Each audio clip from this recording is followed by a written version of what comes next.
Hi, folks. Welcome to another episode of Film Study. This is Ken McKusick, and we continue our expectations series today. We're going to talk about the quarterback Diego Paia with a very checkered past, and Travis Jones, a player that we did not see so far in OTAs this year. Joining me to talk about him is Jonas Schaefer. Jonas, how you doing? I'm doing great, Ken. Great to be back on the pod with you talking ball. I appreciate that, Jonas. Lots of great things to say about Jonas. But first of all, he works for the Baltimore Banner. And if you're not subscribing there, you probably should be. They have a lot of very good Ravens content. And several writers every day now are at camp from the Banner, right? It's you, it's Gianna, and who else?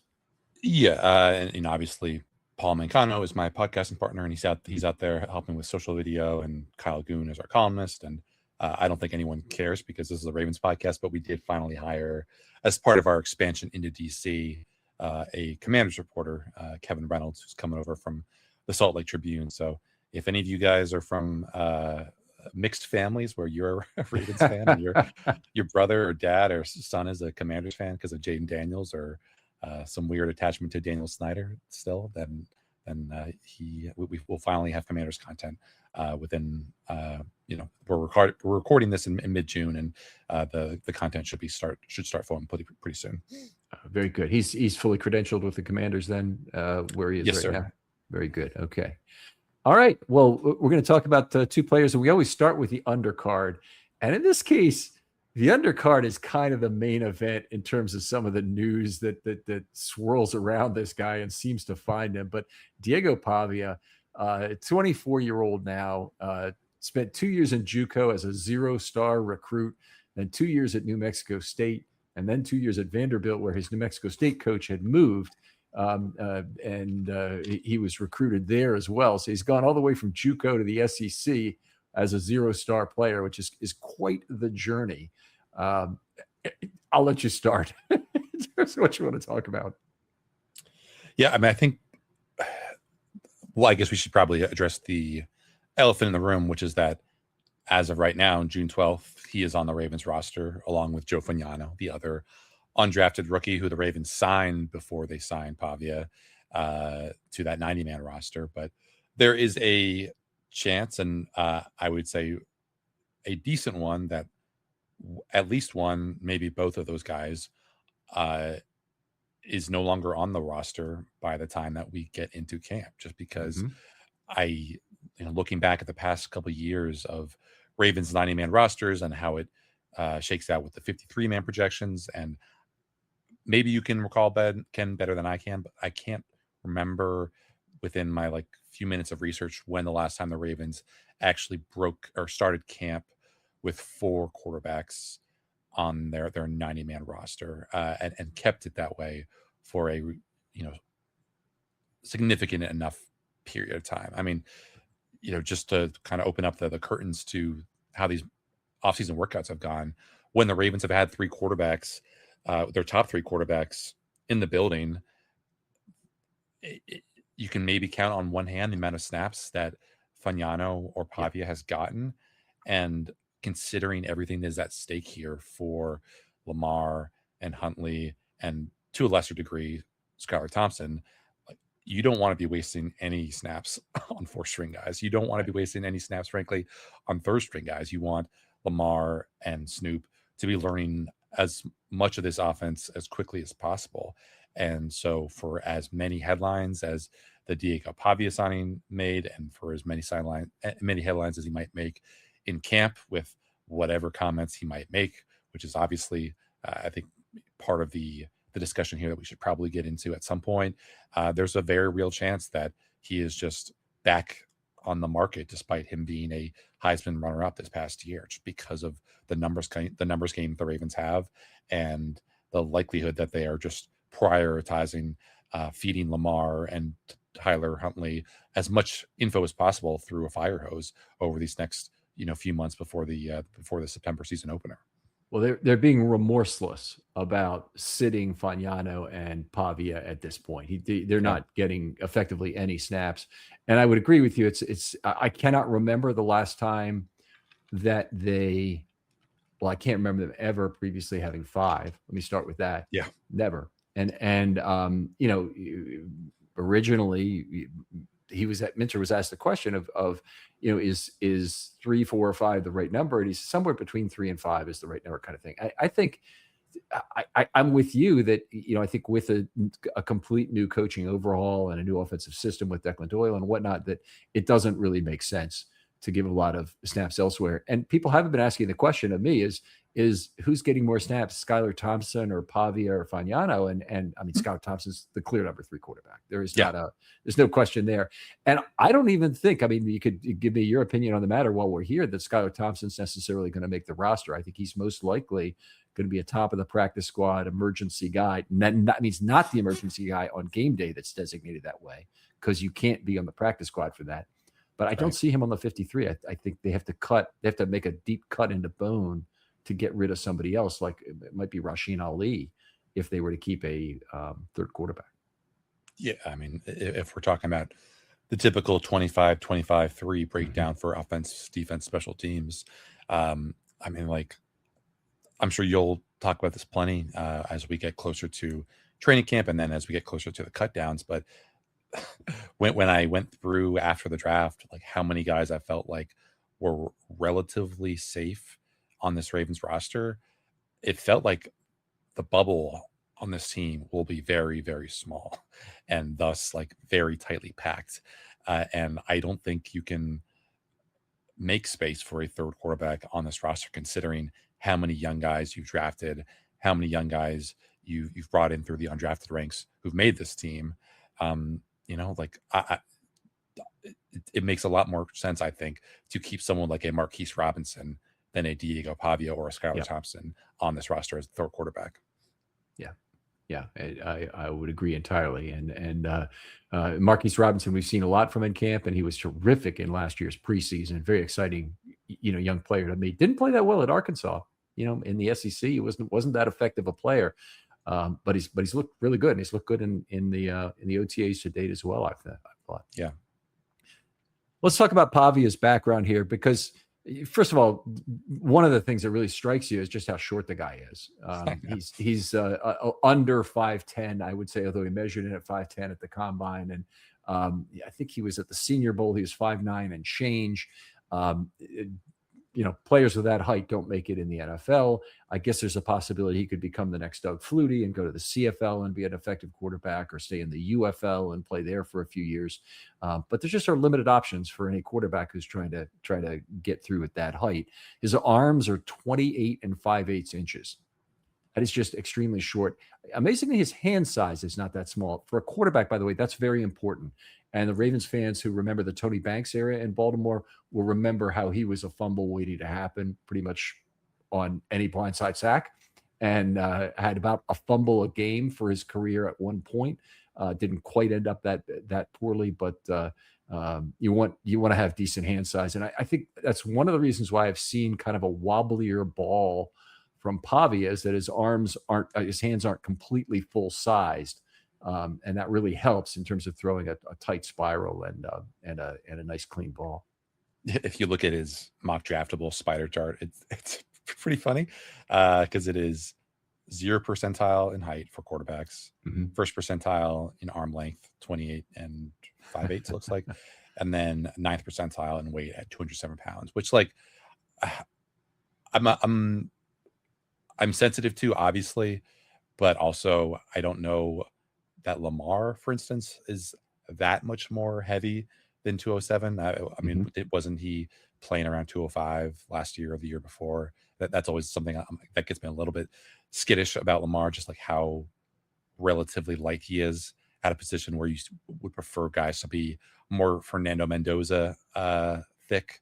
You know what I mean? That has always been something that once has given me a little bit of a trepidation about Lamar and just his durability, but also somewhat of a proof of concept that you don't need to be that thickly built to be able to sustain a career in the NFL, as long as you're elusive enough to avoid some of the hits that might end your career.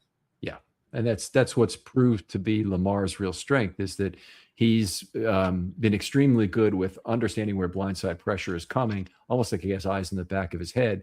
He feels it on Stanley's side, and the relationship with Ronnie Stanley can't be understated how important that is for Lamar. And in fact, the times when he's been injured, it's typically been with Ronnie Stanley not in the game. It's been somebody else who's been party to that. But Ronnie's missed a lot of times in the years where Lamar got hurt, with the exception of last year. And I think Pavia actually is a very similar quarterback in terms of a guy who can, a dual threat guy. He ran for over 3,000 yards in his last 4 FBS college seasons after his JUCO national championship. Right. And then he obviously throws well and throws relatively few interceptions. The play is there. I mean, he's led Vanderbilt to a really impressive win. He led New Mexico State to a really impressive win. There just seem to be a lot of other negative personality traits that unfortunately go with that. And you can't talk about Diego Paia without getting into those as well. But let's start with his play first and give the guy the benefit of the doubt. What else would you say about him as a player? Yeah, before we hopped on, I was curious about just how much of the stigma around shorter quarterbacks actually affected his game was actually represented in his game at Vanderbilt. The knock on shorter quarterbacks is that they can't see over their bigger linemen in front of them or the bigger defensive linemen that they're going against, and thus that they tend to avoid the middle of the field. Like that has been somewhat of a complaint with Jalen Hurts, who is not anywhere close to as short as Diego Paia, but it has been something that has been attached to these shorter quarterbacks who come into the league. And so I went and looked up to some of the throwing stats on Sports Info Solutions, and I was actually surprised by one, like the volume of throws that he made in non-RPO settings, in non-scramble settings at Vanderbilt, and I was also surprised by like how accurate he was. It wasn't top of the SEC good, but it was like a couple ticks below Trinidad Chambliss, who obviously had a great year at Ole Miss, could be a first or second round quarterback prospect next year. He was just behind Ty Simpson at Alabama in like his catchable ball rate, throwing over the middle in the intermediate range, which I define as like basically between, I think the numbers or the hashes, obviously it's different. The geography of the college game is a little bit different than the geography of the NFL game because of how the hashes are distributed there. But 10 to 20 yards downfield, he was above Arch Manning in catchable ball rate. And I thought that was pretty impressive that a guy, despite all that, despite the knock on him being in a RPO heavy offense that, didn't ask as much of him as you would a more pro style, sure thing NFL quarterback, that he was willing and able to throw the ball over the middle and squeeze it into those tight spaces, even if he wasn't necessarily sure that the guy was there, that he could see his receiver uncovering against a linebacker or a cornerback or a safety. So I think that was probably a pretty, encouraging surprise for me that he, in some ways, just based on that kind of cursory reading, his statistical profile defies some of the hand wringing about what shorter quarterbacks can or can't do in the NFL. Yeah. I mean, there are 3 things that I noticed when I was watching film of him. The first was that he has very good up and down throwing skills, meaning when he has to make a throw over somebody, but into either a zone or a spot where the ball needs to be kept safe, very good up and down throws. The second one is very close to that, is he keeps the ball out of trouble on the long throw. So he's the kind of quarterback that will put a ball where only his receiver can get it and actually be very effective doing that. Most quarterbacks know to do that. Many quarterbacks will overdo it and throw the ball out of bounds too much. Pavia has the right mix of, he tries to make the ball catchable and takes little risk of an interception. It shows up in low interception totals throughout his college career, which is, I think, truly good. The other thing was that, yes, he does make standard throws from the pockets on non-RPO plays where he has to move, but there is a fair amount of movement involved. So he still has to work to get a throwing lane often, given his height. And I'm not saying there wasn't some decent scheme. I actually didn't look into that enough to really to opine on it, fairly, but he does have to move around a little bit within the pocket. We're used to that here in Baltimore. I mean, we're used to seeing Lamar move around and make plays. And frankly, turn extended time into value, into gold, as opposed to turning extended time into trash. Which is true for most quarterbacks who don't have a similar level of mobility. I think that's one of the attractive things about Pavia, is that he kind of will bring a lot of Lamar-esque qualities to the field if he were to stick with the Ravens somehow. Yeah, I think he's going to be a guy who, can you remember if he makes it to training camp and if he makes it to the preseason? Like, I think the excitement over a Diego Pavia start or second half cameo far exceeds that of a Devin Leary start or cameo. Maybe we will have seen enough in training camp where we will be sufficiently pessimistic about what actually it could look like in real game-like settings when the bullets are flying. But I think just because of what he offers with his legs and his kind of devil may care attitude as a quarterback, where he's willing to hold on to that ball until the last possible second to get his guy open, or lower his pads to make one final push for the first down marker or for the goal line. It's definitely a different kind of prototype in that young, developmental, experimental quarterback that we've seen, at least in recent years. Right. Well, we can't.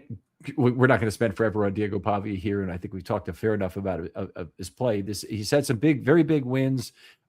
Beat Auburn as a 25.5-point underdog when he was at New Mexico State, and then they beat Alabama 40-35 in the 2024 game that upset an awful lot of people. As 22.5-point dogs. So he's had some huge wins, against SEC teams, including one when he wasn't in the SEC yet. And then there's some behavioral things that just are unbelievable. He was second in the Heisman voting this last year, of course, to Mendoza. And he was extremely pissed off about losing the Heisman, and said so with an Instagram post that said "F the voters," basically. So many things have gone on otherwise than that. And he apologizes. Most of these things, he apologizes for behavior after the fact. The former player that reminds me of isn't even a football player. It's a baseball player. It's Earl Williams, who used to catch for the Orioles in the 1970s. An absolutely horrific behavioral challenge for Earl Weaver during that time. Earl Weaver had a great book where he devotes like 8 pages of it totally to these Earl Williams stories, and they're hilarious. Just about, he was getting caught like going out at 2 a.m. in the morning in Boston, and Weaver was out getting cigarettes, and he was coming back in. He says, "Where you going, Earl?" And Earl goes, "I'm going out." And he goes, most players would have turned around at that point and realized they were kind of caught and just, made some excuse or said, "I just need a breath of fresh air. It smells like crap in my room," or whatever. But he didn't even try to. He just kept going out, and Earl had to yell halfway down the block to him, "Well, don't say it too late." And he didn't know what to say because nobody had put him in this position before. So Pavia, the other thing that shows up regularly, he's got very, very thin skin. Anybody says anything bad about him, and he has something to say about it, he'd be a internet tough guy, I think is how I would term it. In that he was caught urinating on the midfield logo in the New Mexico indoor practice facility while he was playing at New Mexico State. So they're arch rivals, of course. And he went in there. There's video of him urinating. Oh, this is like, at least go in there, have a few yucks. But the last thing you want is that to be captured on video. And it was. So that was silly.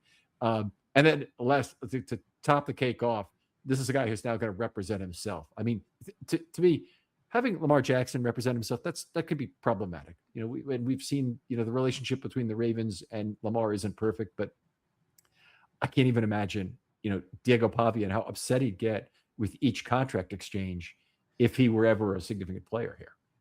A quick clarification on that, Ken. He does have an agent in the NFL. It's good to hear. It was during college where he didn't have representation for NIL stuff. NIL. Okay, very good. I appreciate that. That does change the scoop, but boy, that would make him radioactive if that were true at the NFL level, given the other components. I mean, how do you? I'm not asking you to be even an armchair psychologist here, although I think you don't need probably a degree in psychology. You interact with these guys regularly online. How do you interpret the behavioral issues? Yeah. I mean, obviously, as I'm saying this from a position of privilege as a relatively tall man who's comfortable in his own skin, I do think that there is a little bit of a short man disease that's afflicting him. By the way, Some Jonas is Napoleon. about 6'6". He Yeah. towers over everybody and has to stand in the back row for questions at camp. Bit of a Napoleon complex at play here. Probably, I think probably also, uh, this is me just kind of reading the room and seeing uh, like how few Latino quarterbacks there are. Like I think that he probably has heard for as long as he's had aspirations of being an NFL quarterback that uh, a 5'10" guy named Diego is never going to make it. So I'm sure that has only added to the chip on his shoulder. And I don't know. I feel like we would be not telling the whole picture if we didn't say that he, despite all of these, off-field transgressions and transgressive behavior, he was a four-time captain. Like he was a captain for both years at New Mexico State, and then he was a captain for both years at Vanderbilt. And the Ravens, because of their relationship to Clark Lee and Clark Lee's ties with Jesse Minter are obviously well documented. I don't think they would have taken the chance, even though they might not even given. I don't think looking at Spot Track and Over the Cap, I don't know if they even gave him any guaranteed money. To come to Baltimore and join the 90-man roster. So it's not like if this goes completely off the rails, there's a huge opportunity cost there. But I don't think they would have brought someone that they believe to be completely radioactive. Unless they thought that there was a chance that he could actually help this roster. So I think the way that I am maybe most interested in interpreting how this goes for him is like listening to all the draft coverage on day 3. Obviously, one of the stories of the draft was not the Diego Pavia fall, which I think we all expected him to be like a round 7 undrafted kind of prospect, but Garrett Nussmeier and out of LSU, potential first round pick coming to the season, but messed up his shoulder or his arm, just did not do well. And I think one reason why he fell the way he did, according to Dane Brugler at The Athletic on that Athletic Football Show podcast, was like, if you are expecting a player to come in his first couple of years in the NFL and be nothing more than a backup or a third stringer, then the vibes with that dude had better be pristine. Like you do not want, excuse my language, a douchebag in the room. And I think that was something that Brugler had intimated that teams who had interviewed Garrett Nussmeier were worried about. Like you don't want a guy who is trouble as a QB2, QB3. And I think obviously the great thing about Snoop, besides the kind of clutch performances that he's given the Ravens the past couple of years, is just like he's a good vibes guy. Like he gets along great with Lamar. Everyone in the locker room loves him. He's always got a smile on his face. He's very easy to approach in the locker room as a reporter. And Diego Pavia could be that. We don't know. I don't think the Ravens are going to be very generous with their interview requests in Pavia because of just how radioactive he might be if he says the wrong thing. But you need to be a guy who can lead from the back as easily as you lead from the front. And because he's been a 4-year starter and because he's a Heisman finalist, because he probably thinks he deserves not just a spot on an NFL roster, but the opportunity to actually see the field on an NFL team. That's what I'm just kind of wondering about. Like, how is he behind the scenes? Is he a guy who's going to kind of laugh when Lamar makes a dumb mistake, or is he going to be someone who's kind of holding his tongue and realizing that what he has to be at this point in his NFL career is the ultimate cheerleader? Because the chances of him seeing the field this year are slim to none, and that's just not in Baltimore. That's probably anywhere in the NFL. That's right. That's right. He'd almost have to go to the CFL, and for that to happen, that would have to happen very quickly because their season is already basically getting started. So, I don't think that's particularly likely. I want to mention one other thing about him as a player that I really meant to say is he is a remarkable guy when you combine his scrambles and sacks. And his overall running record is not that great. He's at 4.9 yards per attempt, which is good for a quarterback. There aren't a lot of quarterbacks who are that high, but it's not Lamar Jackson. And it's not, a lot of the Michael Vick or other great running quarterbacks. he did have 5.1 yards when forced not to pass at Vanderbilt. So scrambling is really good. And when you combine the scrambles and sacks, which is runs off pass plays, and you're including the negative yards from sacks, he still at 5.1 FNTP. That was where Lamar Jackson was. I think Lamar was 5.6 in 2019.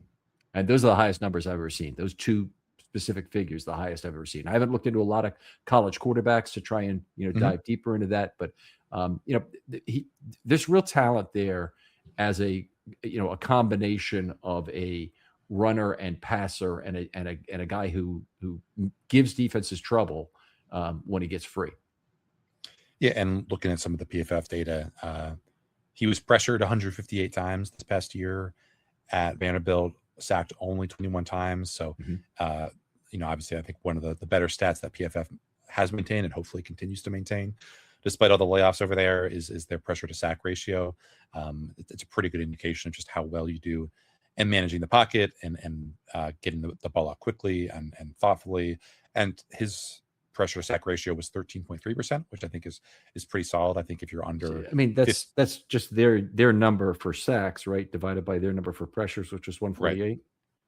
Right. It was 21 into 158. Into 158. Okay. I mean, that looks like it's about the correct number. I don't know how they lose that number. I'm saying even with layoffs, I don't know how they're going to not have that number. If they stop counting pressures, that would be really bad. Well, yeah, I just don't know what exactly their data collection process is going to be. All right. And they'd have a hard time stepping back from that. I know they have gone through some changes. And Gordon McGuinness, who I think you've probably run into certainly online, great guy, and I think they did well by him when he left. But if they're getting rid of people like that, they're cutting into bone at that organization. I mean, they're really down to. I'm worried going forward. I know that they were looking at more gambling stuff as being a bigger part of what they did. And, it's so many dollars out there relative to other things. And a lot of the company was built on people who really wanted to understand football and wanted to learn more things about it and study more things about it. And the new ownership, I don't think, is really into that. So, yeah, it's unfortunate aspects of modern life. I think within the past couple of days, it was interesting to see Timmy Chalamet coming off the high of the Knicks Game 4 win, putting out an ad where he is putting in an ad for Kalshi, which not my favorite prediction market company in the world, and also seeing Kalshi being linked to one of my favorite soccer podcasts as part of their World Cup coverage. So not a fan of these prediction markets, not a fan of the overreach of gambling companies in general, but that's where the good money is if you're in podcasting or if you're in the content game. So I understand why everyone's willing to get in bed with them. Yeah, there's certainly a lot of advertising dollars there, no doubt about it. Okay, let's talk about what a good season looks like for Pavia, and I'd like to hear you from first. What does a good season mean? Define it however you will. I think it is probably finding a home somewhere in the NFL on a practice squad. Being able to learn an offense somewhere, showing that he can basically, be a a very, very poor man's Russell Wilson, who I think obviously is a little bit bigger. He's like 5'10 and a half, 5'10 and 3/4, but Russell Wilson has a much stronger arm. Russell Wilson, I think, had 4.55 speed. Diego Paia, I think, ran a 4.75 at his Vandy Pro Day. So the margin for error that Pavia has is just so thin.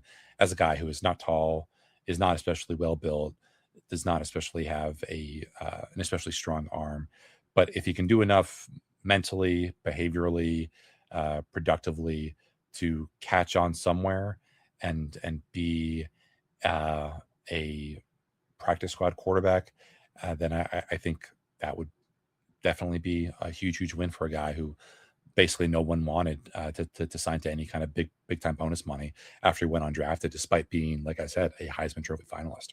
You mentioned that he didn't have any guaranteed money. You're absolutely correct. He may or may not have had a UDFA bonus of some sort. They might have given him $5,000 or $10,000. I don't know the answer to that, but it's not ROTC anyway. Here's what I have for a good season. The Ravens don't cut him until the end of the preseason. By the way, there's no way this is at the 60th percentile. I've broken my own rules for this is the 60th percent because that means there's a 40% chance that he stays around until the end of the preseason, get cut at that point. I don't think there's any chance of that. And he gets to play some snaps during the preseason. There's no expectation I would have on the quality of his play, even versus the back end of an opposing roster. I mean, he could surprise, he could shine, but I think the chance of him even getting snaps is remote enough that you wouldn't really say anything about it. He shows enough from his play and a lack of further incidents that he gets a practice squad role with some teams. So I'm basically in the same boat as you are, but maybe I've been a little bit optimistic in terms of his chance with the Ravens to actually get on the field during the preseason. What does a great season look like for you? I guess it's a little bit weird to offer a hypothetical like this, but just that he does so well in the preseason that not only does he make the practice squad in Baltimore, but if Lamar gets hurt again and Tyler Huntley struggles, that people are actively campaigning for Diego Paia to see the field instead of Snoop. Okay, that's fine. Boy, I don't even think that'd be a good situation at all for Baltimore. Yeah, that's a great season for Pavia and a terrible season for the Ravens. Yeah. All right. So my answer for a great season was shines in camp in an opportunity born of injury, perhaps a Thompson or Huntley. Obviously, that's not good for the Ravens. The Ravens still cut him at the end of camp, but offer him a practice squad spot after solid preseason play. He practices with the team all season, learns to control his reaction to the lack of opportunity, and earns a 2027 camp invite. I can't go any higher than that. I think any possibility of playing time, and the organization that might give him playing time, if you think about what might be a spot, the Browns are in a I don't care situation, and any number of other teams that might be tanking, this would be your guy. Bring him in. See, let him work the chip on his shoulder. Let him deal with something. We just love the fire in Diego Paia kind of thing to let that run. Anyway, but it's funny that you mentioned Cleveland though, because in doing some prep for this, I went and found Chris Sims's evaluation of Pavia, and his comp to in the NFL was to Dylan Gabriel, and it was not a flattering comp because he was basically saying Dylan Gabriel has a stronger arm, Dylan Gabriel's faster, Dylan Gabriel is certainly bigger. And Dylan Gabriel was not good enough to beat out Shedeur Sanders at the end of last year. And obviously, neither you nor I is projecting that Diego Paia will at any point in the near future be seen in an NFL field for meaningful NFL snaps. But the fact that he is physically a lesser version of Dylan Gabriel, who already looks like he's going to be consigned to a career of being a mid-tier backup at best, should tell you just how steep a climb it is for him to have a shot at being relevant in the NFL. Right. And the two quarterbacks I think he's compared to otherwise, Doug Flutie, of course, who was actually taller than him. And Doug Flutie might have been 5'10", and he might have been standing on a ramp or something to be there, but he lists at 5'10" anyway. And the other guy is Johnny Manziel. And from a behavioral standpoint, there's an awful lot of similarities. And I think there's a self-destructiveness that's born of kind of having thin skin about what's going on and feeling like, the world is not giving him a fair shake. But, he's been a good player. Yeah, and he's played in the SEC and played well. You can't deny that occurred. And it'll be interesting to see if he ever gets that chance in the NFL. Johnny Manziel is now the host of a podcast, Glory Days, with Johnny Manziel. Days spelled D-A-Z-E. So yep. I know that. I think Diego. I don't know if you know this comedian / podcaster, Ken, but I believe that Diego Paia is close with or has some association with Theo Vaughn, who is a bit of a controversial right-wing leaning podcaster who's based in the South. I forget if he's like in Memphis or Tennessee or whatever, but if this whole NFL football proposition flames out, it would not surprise me if Diego Paia gets his own kind of podcast platform and maybe it is with Theo Vaughn to just talk about what it was like to play in the SEC or play in the NFL, and just he's a very interesting, polarizing guy. He has how many followers? Over 110,000 followers on Instagram right now. So yeah, I don't know how many fans he has because of just the antics that you mentioned over the years, but I think whatever he does, people will probably take note of. Yeah. All right. All right. Let's move on and talk about Travis Jones. Remember, he's supposed to be the main event of this. He's entering year 5. He had another big step forward in 2025 after losing his running mate, Nnamdi Madubuike, with whom he'd played most of his 2024 snaps. So those two were actually paired in a way where Jones was on the field for almost every single one of Madubuike's snaps during the season. They had a huge overlap in terms of when they're good, very good pairing for both of them in terms of Jones often commanding doubles, but whoever was not doubled had a really big advantage on the interior. And we can say some other things about how things kind of fell apart for the defensive line of the Ravens this last year. They're playing with 4 nose tackles in some games out of 5 defensive linemen. But I thought one of the real success stories was Travis Jones' versatility really showed up to play both 1 and 3. Yeah, I'm rooting for Nnamdi to come back and be at full strength because I am curious to see what their synergy would be. It was interesting just going back and watching watching all of Travis Jones' pressures from last year and watching all of his tackles and run stops from last year. Like, there was a game late in the year, I think it was the Week 18 finale versus Pittsburgh, where it's a run stop from Travis Jones, and you look at the defensive line alignment, and he is at the 3 tech, and at the 1 tech, or maybe the 2 is not John Jenkins, it's not Brent Urban, it's Tavius Robinson. I'm like, is that because the Ravens were so their preference was to have John Jenkins, was to have Travis Jones as the 3 tech, as opposed to the being more in the classic nose tackle spot, or was that just a weird situation where John Jenkins wasn't available and maybe it's a bit of a fire drill and you're putting Tavius Robinson in there because of his okay ability to hold up inside? So obviously the preference would be to have Nnamdi as 3 tech and Travis being back closer to the center. But I do wonder if Nnamdi is not there and you're going back to some more imperfect solutions, whether the Ravens, based on what he showed as a pass rusher at times last year, would prefer to have Travis Jones as the 3 tech as opposed to working inside closer to the center.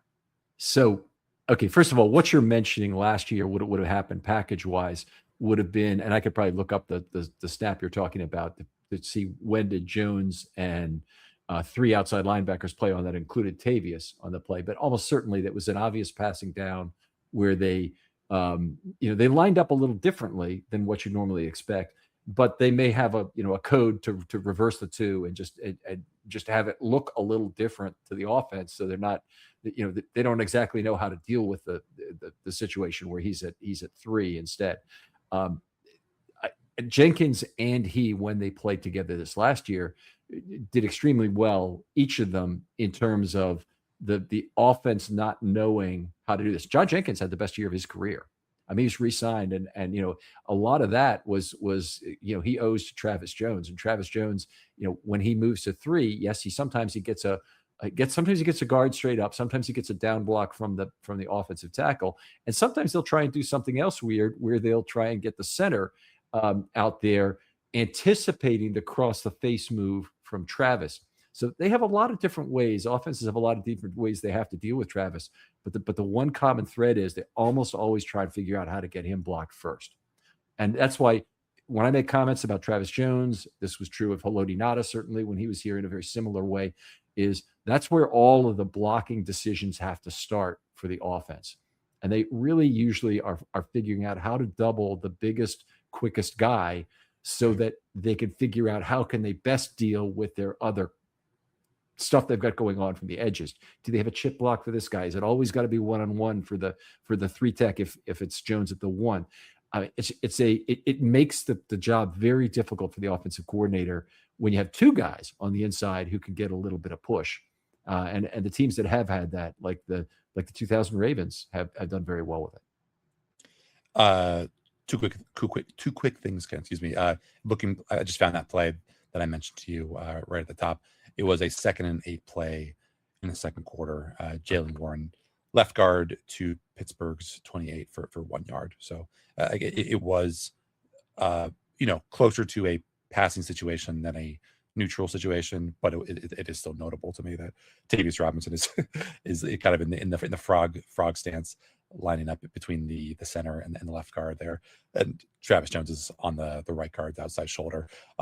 Another thing, I believe this was, actually no, I think I'm wrong. Do you remember? Was it Travis Jones or Nnamdi who lined up as like a 5 tech or a 7 tech in that game against the 49ers and had basically like the straight line drive that I think ends up with a Brock Purdy sack or a Brock Purdy fumble? It was that Christmas Day game. I mean, they certainly, I can remember lots of times where Nnamdi lined up outside the tackle shoulder. So that's not, Okay. that's not an uncommon thing. So he had a fair number of edge rushes that existed. I see the play you're talking about. It's the second play of quarter 2 on that 2nd and 8. Right. And yeah, I have Green, Jones, and Robinson. That's Draymond Jones in at outside linebacker, and just Travis among inside. That towards the end of the year, they went to that rush nickel alignment more on 2nd and long as opposed to just 3rd and long, which it's just kind of an odd gamble, but I guess they felt like the Pittsburgh offensive line couldn't really generate a lot of opportunities for their run game anyway, in that particular game. Yeah, and I do think like as just part of the theme of basically Travis Jones's 2025 season, I thought he was so much better in the second half of the season than he was in the first. And maybe that was because of the caliber of linemen that he was going up against, the caliber of teams he was going against. But you always feel a little bit vindicated when the eye test matches up with the PFF grades. And if you go from week 10 to week 18, PFF grades, interior defensive lineman, This show is sponsored by BetterHelp.com.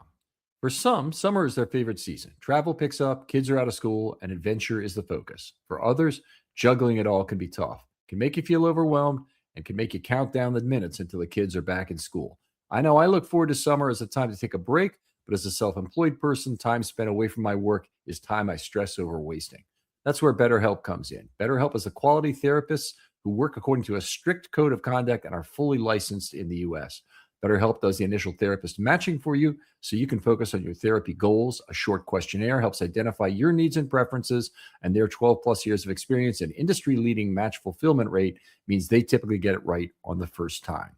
If you aren't happy with your match, switch to a different therapist at any time. With over 30,000 therapists, BetterHelp is the world's largest online therapy platform, having served over 6 million people globally, and it works. With an average rating of 4.9 out of 5 for a live session based on 1.7 million client reviews. You don't have to say yes to everything this summer. Find support and therapy. Sign up and get 10% off at BetterHelp.com. That's BetterHelp.com.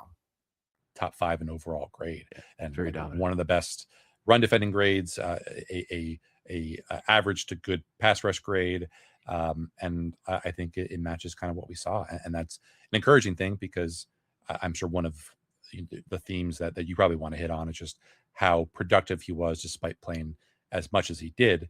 And so if you can get him into a situation where he's maybe able to give you more by playing less, then I think that's really, really encouraging because he did not wear down over the course of last year, which is, I think, going to be a concern for him because of what we've already seen from him with the injury history of that ankle and just the general kind of wariness that I have of huge men playing on these ball and socket joints, and it does not always end that well. If you think back to Shaquille O'Neal and all the stuff that he dealt with his foot injury over the years, and I think Travis Jones takes a lot better care of his body than Shaq ever did.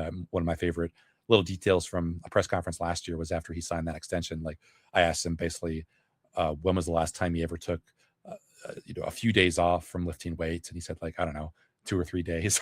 So even though he wasn't able to be out there for OTAs or for minicamp this offseason, I have no doubts that he was doing everything he could to keep his body in shape and somehow get even freakishly stronger. Yeah, no, we don't have any idea either. Yeah, I'm speaking for you when I say something like that. we haven't been told anything about what potential physical problem came about, but Minter did say at the last press conference, I believe, at the last podium time, that he was dealing with a physical issue. Yeah, I don't know if he specified it for Travis, but obviously I think he mentioned at that first day of minicamp that some guys might have also been dealing with some illness or some kind of sickness. So, you just trust that all these guys are going to be available to go when we reconvene in late July in Owens Mills. And that is what he said, is that everybody's going to be ready for camp. And then, of course, he immediately gets the retortive question. I will say also, it was from your side of the podium, your side. So you got to. I wasn't there for that. I was talking to Declan Doyle. So good for you. So anyway, somebody on that side says, "Does that mean Matabike's ready?" Kind of thing. And of course, then he had to cut it back to. That was Jeff. Okay. Yeah. All right. What else to say? I'll give you a few stats for the year, but the big one for me is his missed tackle rate was at 8.5%, which is well above the median for a defensive lineman. But his stops to missed tackle ratio, 28-4 this last year. That's 28 defensive wins by the effectively old Football Outsiders definition of it, with only 4 missed tackles. That is a fabulous 7.0 to 1 ratio. There are guys in college, by the way, sometimes in every drafted class, there's always a guy or two who'll have an absurd number like this. The great inside linebacker, Sonny Styles, in this draft had I think it was like 33-2 ratio this last season. It is more important for an inside linebacker, but the 28-4 shows both great productivity in terms of tackling and also the very low missed tackle rate. And you can't do a lot better than that. And it's one of the things that I don't have any reasonable hope that it will be maintained at quite that level. It's just a matter of, could it be just a little bit worse instead of a lot worse? Yeah, I think I was just amazed anew at how impressive of a run defender he was last year. Like, even when you look at these double teams and that center or that guard is nailing him in the hip as that strike point for that double team, which is, teach tape, he's still able to find his feet remarkably well and not give up a whole lot of ground and find his balance. And, when it's one-on-one, like, his ability to do the classic peek and shed is just elite. Like, he's so rarely displaced. He's almost always in control. You understand why his run grade on PFF is so high, because he's just able to control his gap with such relative ease. And it's no surprise, because he's like a true alien when it comes to just what he looks like out there. I mean, I think it's always, you can always tell, when we're on field 3 at training camp, which is the far field, and you see these guys coming over from the locker room or from the training room, like, you have no doubt whatsoever once Travis Jones is the speck on the horizon, because like, his pecs are just so well defined in like a good way, just in a barrel chested kind of way. Like, you just do not really see a lot of pads kind of fall over guys' jerseys that way, where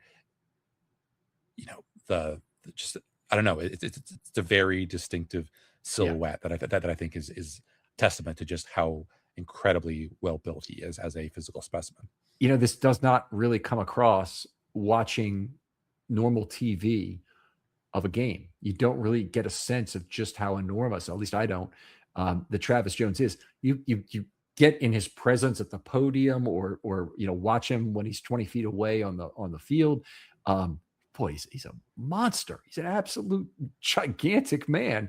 And you really get a sense of this. And he was the smallest of the 4 nose tackles who were on one team. I mean, they had a 350-pound guy, a 360-pound guy, a 370-pound guy. That was Okoye, who's another guy who's absolutely enormous. The difference between Jones and Okoye, by the way, Okoye has a lot of conditioning issues that I think are very significant.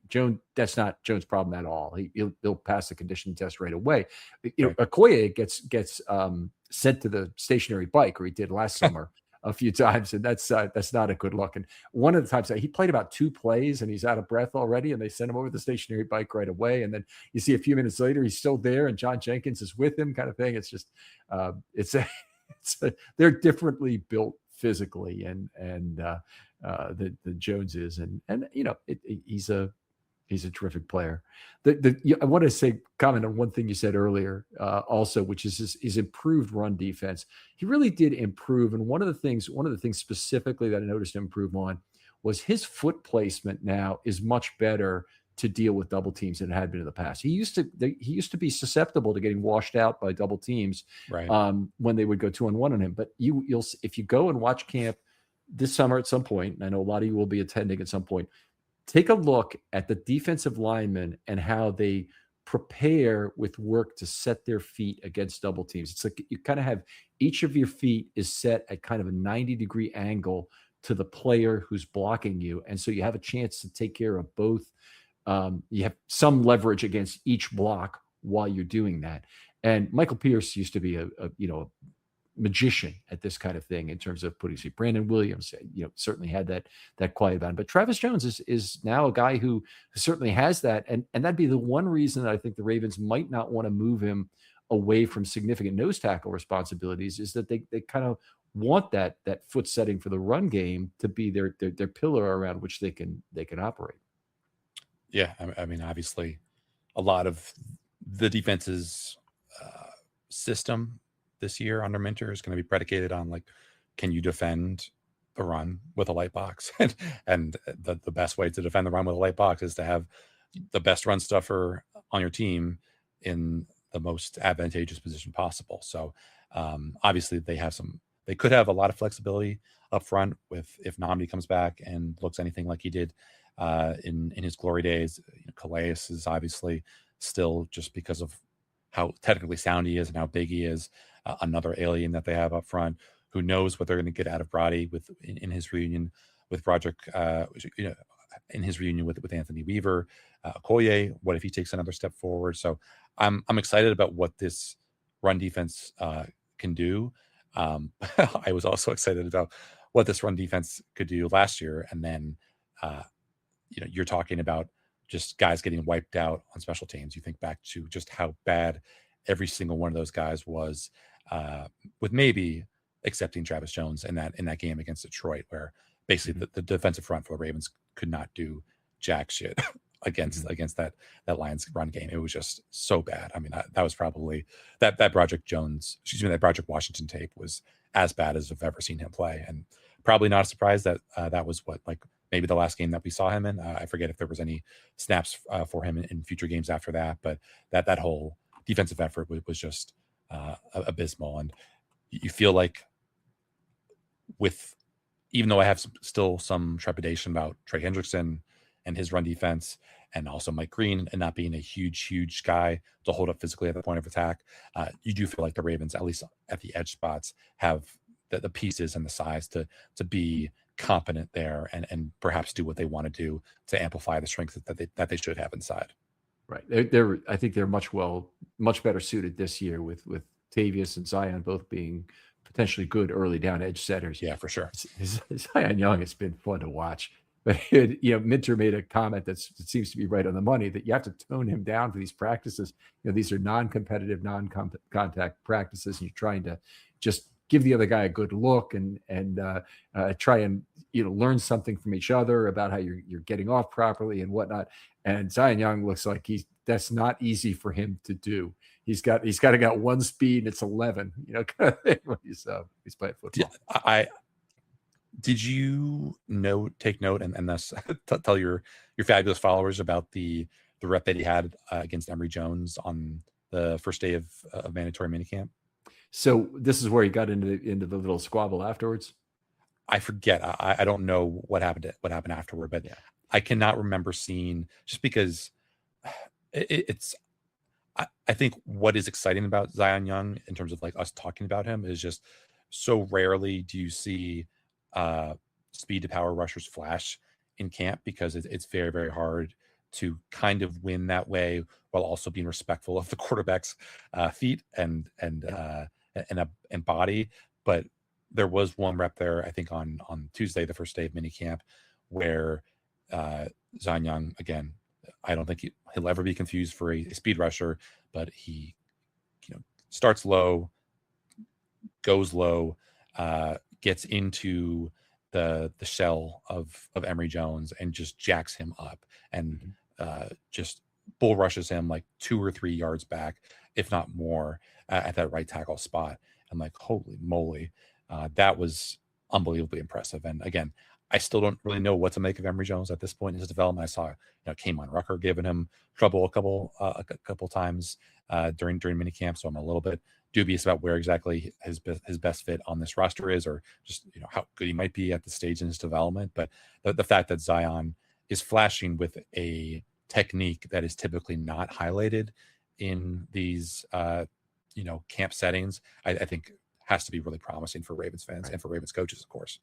It's a great point. And we've seen less from Ioane. I mean, the things that we've seen from Venga is basically that there's no doubt about he's the right guard. There hasn't been all of this discussion about, Emory Jones is going to take snaps at center. All that's out the window. Okay, maybe Voorhees could take snaps at center. No, they're not going that way with it. It is truly a 3-man race at center, I think, entering camp. And Bullock seems to be fairly far behind based on the fact that he's actually missed a significant amount of practice the last couple of weeks. But Ioane,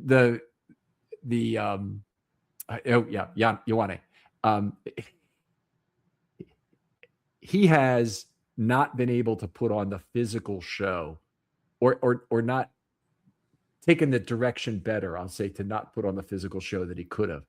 One of the very first days, I don't think it was rookie minicamp, I think it was the first OTA, he jacked up, it couldn't have been because Trenton Simpson was there.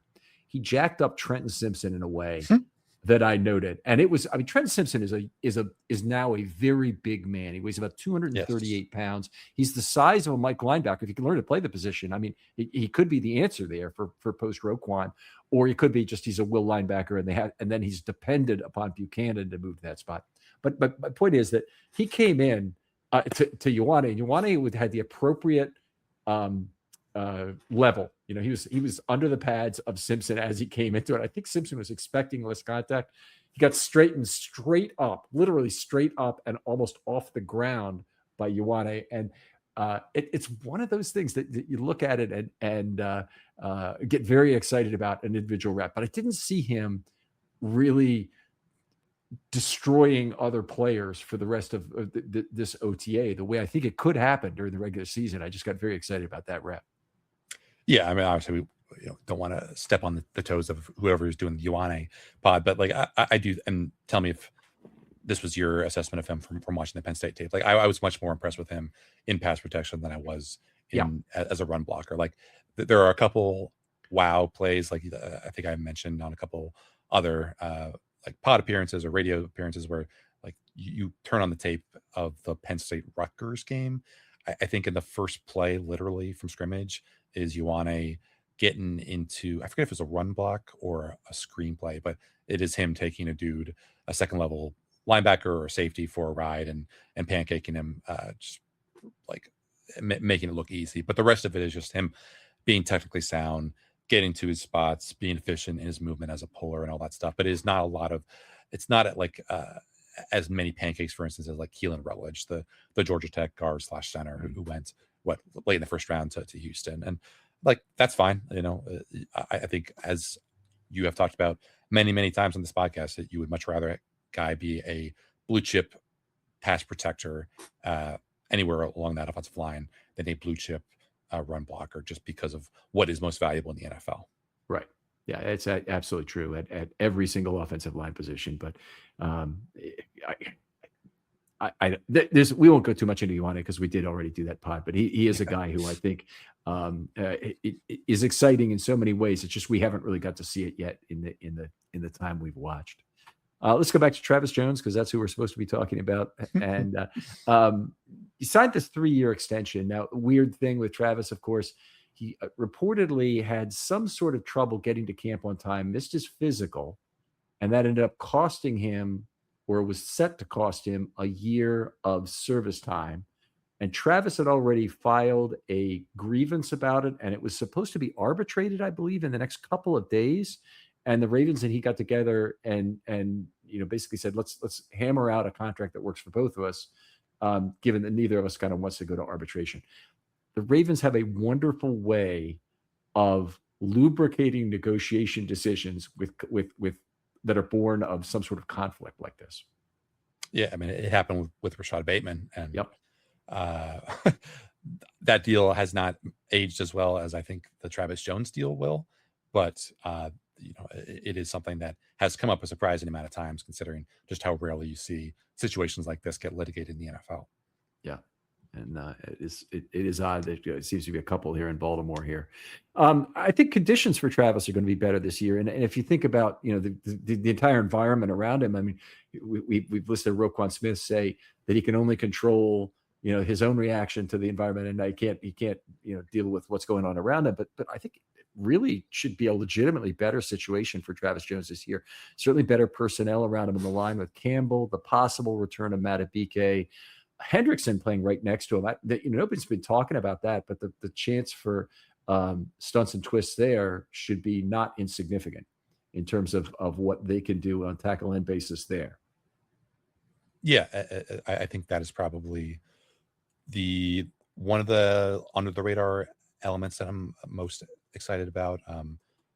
Just stalling for time as I try to bring up Cody Alexander's match quarters info, which has a bunch of stuff about stunt and tackle rates and everything like that. Maybe I'll look it up when you're talking. But yeah, take it up. I have more to say if you want to. I did go back while you were talking, Ken, and there was I did remember correctly. There was the play in 2023 in that Ravens 49ers game on Christmas Day where it is Travis Jones. It's the play that ends up with the interception by Patrick Queen. It's Travis Jones lining up at right tackle against Colton McKivitz. He's quite slow off the snap, but he just gives him like a one shove, and it seals a path to the quarterback. He hits Purdy as he's releasing it. It's a wobbly ball, and it just goes right to PQ. And that was early in the third quarter. And I forget if the Ravens finished off that drive with a touchdown, but it is just a testament to, the more you can do, the better you are in the NFL. And I don't think making Travis Jones a staple at the 5 tech or the 7 tech is necessarily the best thing in the NFL. But if you can play with offensive line protection rules by at least being able to threaten him, quarterbacks in passing situations. And this wasn't necessarily a true passing situation because it was 1st and 10. 49ers were still, within shot of the Ravens. It was only 23-12 at that point. But like there are some funky things that you can do with him because he is a good enough athlete at 350 pounds or whatever he's tipping the scales at nowadays, that you can line him up at different spots and still be effective and potentially create some confusion for the opposing offensive line and the quarterback and maybe even the running back who's supposed to chip him kind of coming out of the backfield. I think we'll see probably a little more of that this year from Minter, of trying to create additional confusion with the offensive coordinators. It's not that the player has to be positionless necessarily, because most of the time, the vast majority of snaps, the players are exactly where you would expect them to be position-wise. And then just once in a while, you show a different wrinkle, and the offensive coordinator then has to worry about that. And not only him, it's the next 4 guys, because basically they go back 4 weeks usually with advanced film. Have to then be concerned about the possibility of Travis Jones lining up outside or at a 3 tech spot even. It's something to really strive for. Is how you want to show it differently. Years ago, and this may be before your time, Jonas, I'm not sure, but Haloti Ngata lining up off the line of scrimmage relatively early in his career was something the Ravens did. They wanted to get him a running start, and that was scary to a lot of offensive linemen and certainly to a lot of quarterbacks. And I do wonder, just going back and looking at his pass rush reps, like whether he is better off as a 3 tech in pass rushing situations than as a nose tackle, because you want to give him that runway to build up some steam and really make those power moves that he has a little bit more weaponized than if he is just immediately grappling in close quarters with the center or the guard who might be kind of playing a half a man to his side. So that is something that I'm just kind of curious, how Ravens coaches feel about, like basically giving him the opportunity to get up to speed and really be able to throw his full force behind his pads. Is it better to have him as a 3 tech or closer to the center, where it's a little bit more, like I said, the rules of engagement happen a little bit quicker? Yeah, I might say just some of both, but I think the scheme from Minter is definitely another area where the conditions of his play should improve this next year. But then I think he could possibly have a lighter workload. You talked about it earlier. I've talked about it with the past with Matabike. I thought would do well with a lighter workload than he had. And that was right before I think he had his 13 sack year, where he had a tremendously heavy workload. So that ended up being wrong.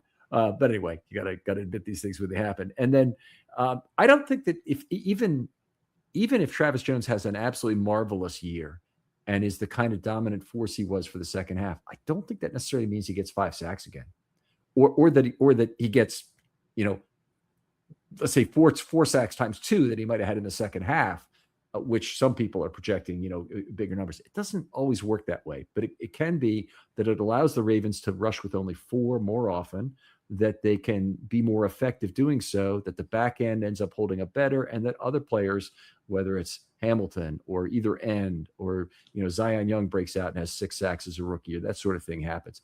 I think those sorts of things are all possible, and I'm just looking for the Ravens to get back into the top portion of the league for a lot of what I thought was a good and great season for Travis Jones.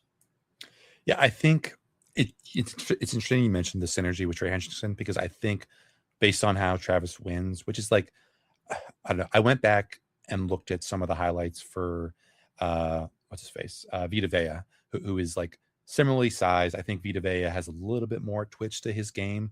Like there are clips that Brandon Thorne, that obviously does great work with his trench warfare Substack, of Vita Vea like beating centers and guards with spin moves, which I do not think is in Travis Jones' bag, nor do I think it will ever be in Travis Jones's bag. I think he is like definitely quicker than Travis Jones, but I do think they have similar power profiles.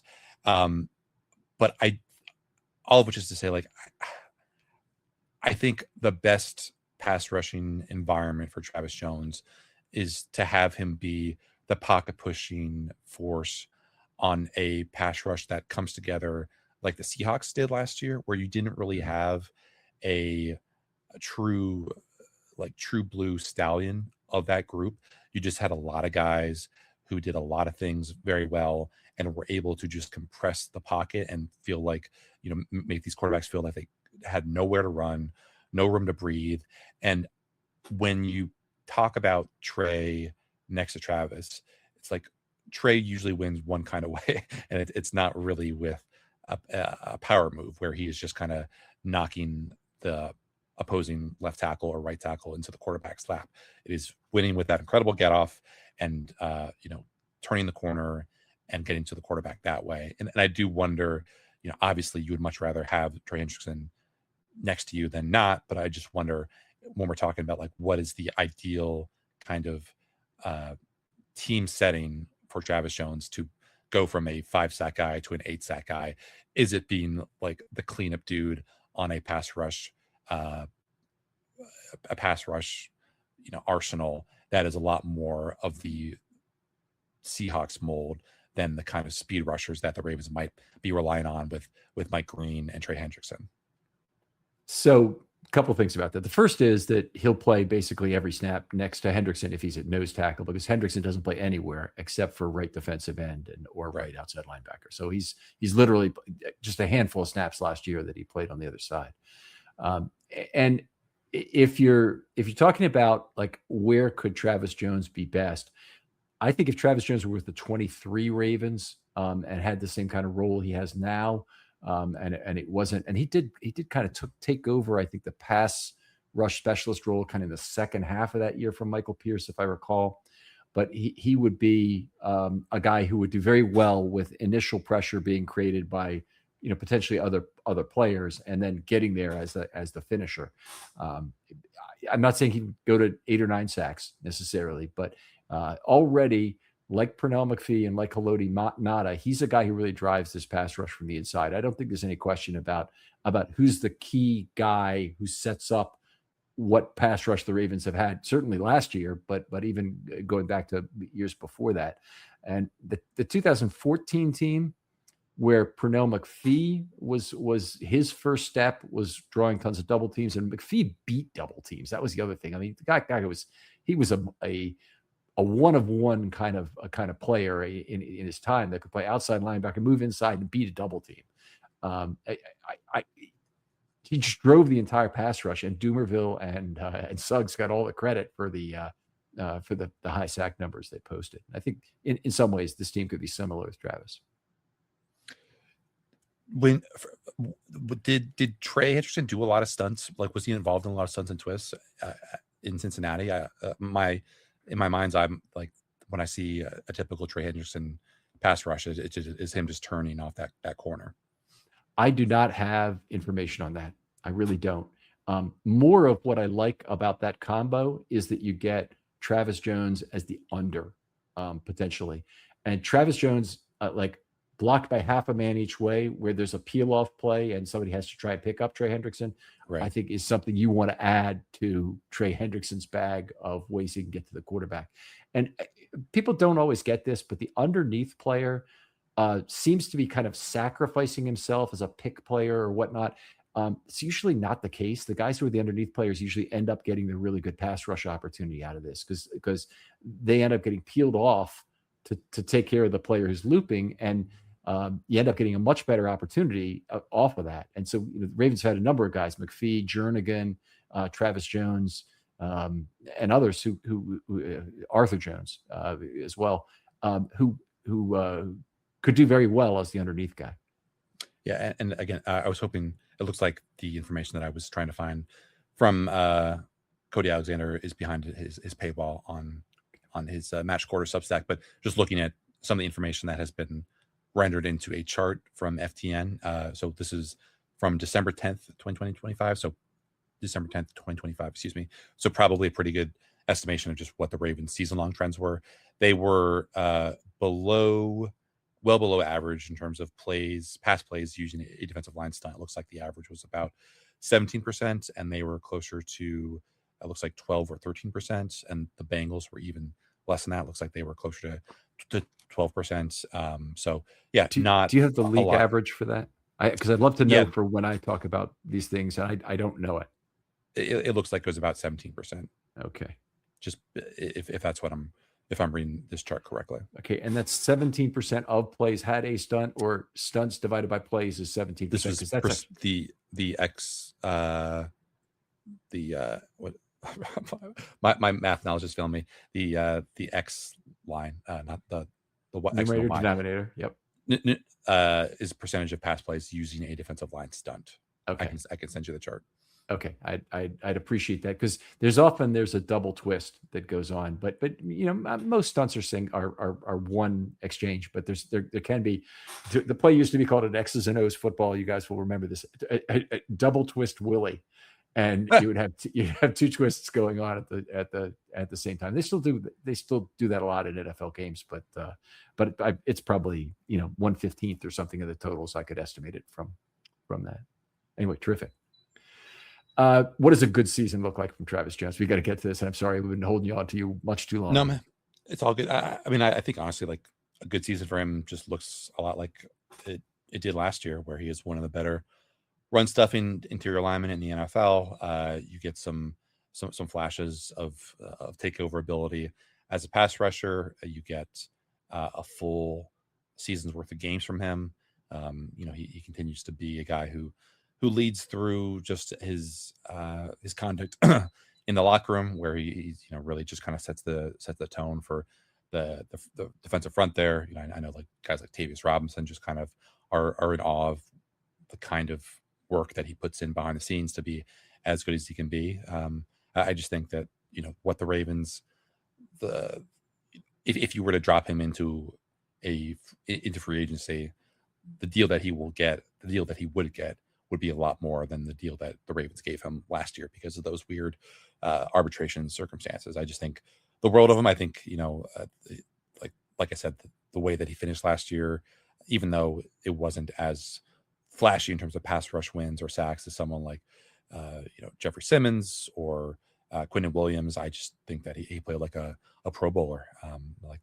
There was, there were hints that he could be kind of the torchbearer for interior defensive lineman play once Cam Hayward finally hangs it up. And I just think that so much of what he does is overlooked because it's done in the trenches and it's not especially sexy, but he's just so consistent last year, so durable, so productive that I think that is, if you can reproduce 2025 and in 2026, I think that is definitely a good season for Travis Jones.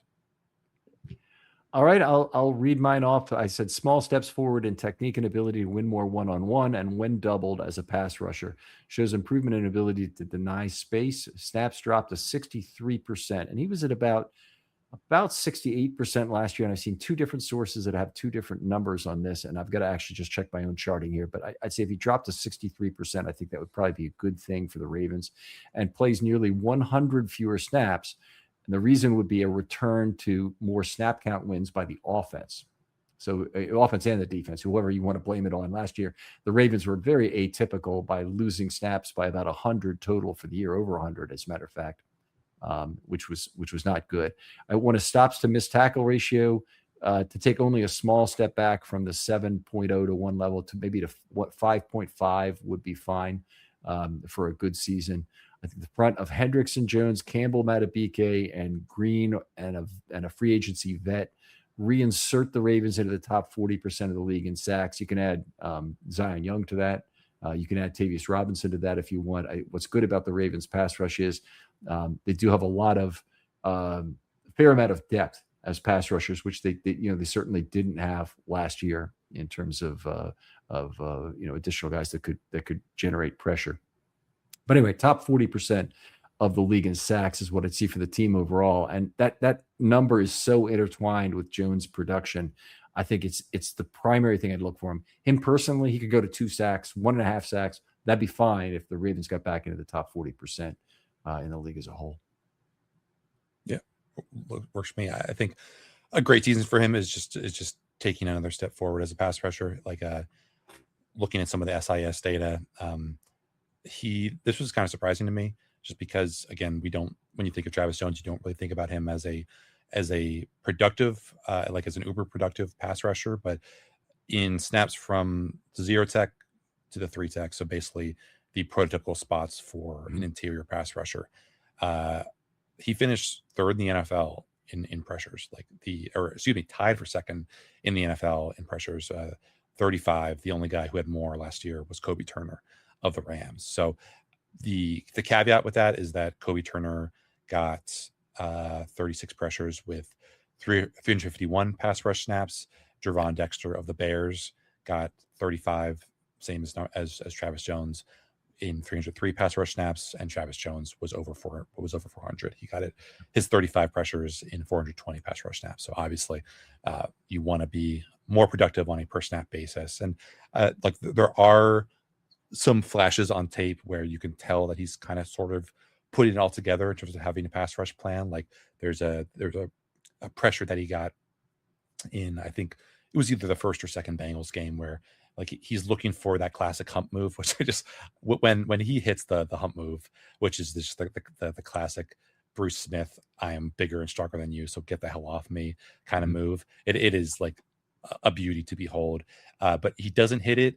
And so he goes a little bit more hand-to-hand contact, and like there's a club there, and then there's a long arm there, and he's able to string 1 to 2 counters together and get pretty efficiently to the quarterback, and open up that lane to Joe Burrow. And it was like, wow, like this is what it could look like pretty regularly if and when he really figures out how to do this. And I think reunited with Anthony Weaver, getting under the wings of Lou Esposito, the new defensive line coach, like there still might be a lot more of Travis Jones than to reveal.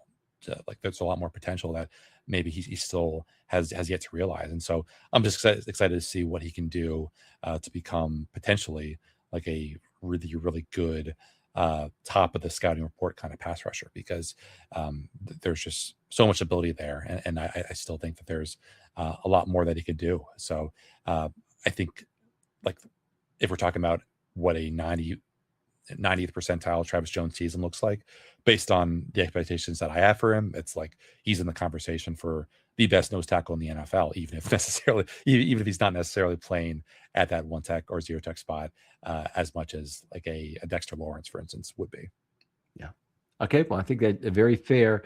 My great season snap count stays similar with health and dominance, despite a reduction in team defensive snaps. By the way, you're exactly right about the productivity on a per snap basis is not quite what some of the top players are. He's 27th among 83 defensive line that had 240 plus snaps in terms of pass rush productivity that PFF has. So in terms of any kind of pressure rate statistic, with that essentially it's a higher weighting on sacks in that one. But Right. yeah, he was a little bit less.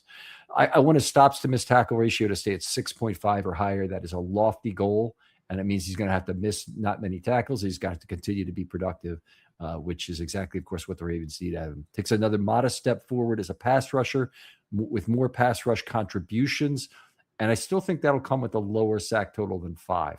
That would be my guess. Haloti Ngata, he had his best year was in that range. And most of his years were less than that, but he didn't make him any less dominant in terms of how he contributed to some very great Ravens defenses. I think he needs to continue to command double teams the way he has and help Green, Matabike, Campbell, Hendrickson, and Young feast off their singles.